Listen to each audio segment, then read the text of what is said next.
Маја Коневска, обвинител сум во обвинителството за гонење организиран криминал и корупција во Скопје. Денеска сум пред вас, бидејќи предметот за кој што сме собрани е во моје предметно постапување.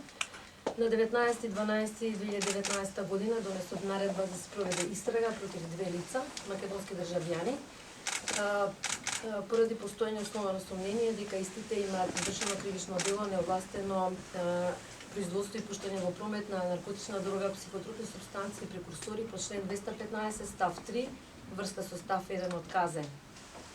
За да го преведеме тоа да биде појасно што тоа значи, тоа значи дека предмет на работа е група, односно припадници на група кои што имаат преземено действија на неовластено купување заради неовластено продавање на наркотична дрога. Наркотичната дрога е купена од Колумбија, станува збор за кокаин.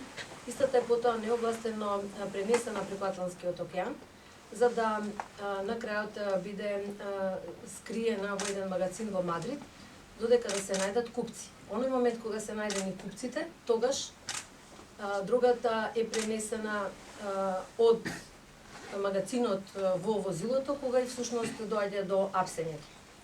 Поврзаноста на сторителите во Мадрид и сторителите во Скопје беше јасна и евидентна.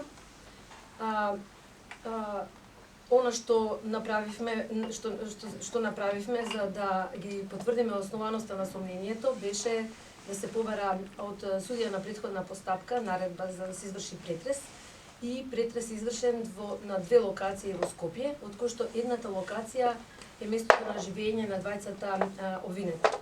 При претресите пронајдени се докази кои што се доволно силни за да во овој момент се потврдат основаноста на сомнението.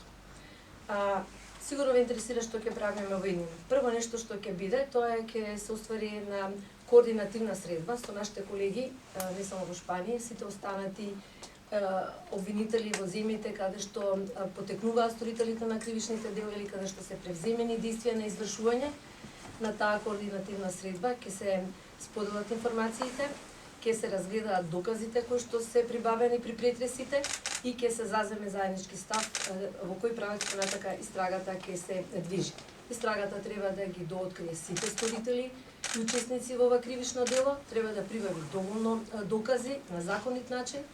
Доказите потоа ќе бидат разменети врз основа на Законот за меѓународна соработка во кривична материја, а кој закон се заснова на Конвенцијата за меѓународна соработка, Европската конвенција.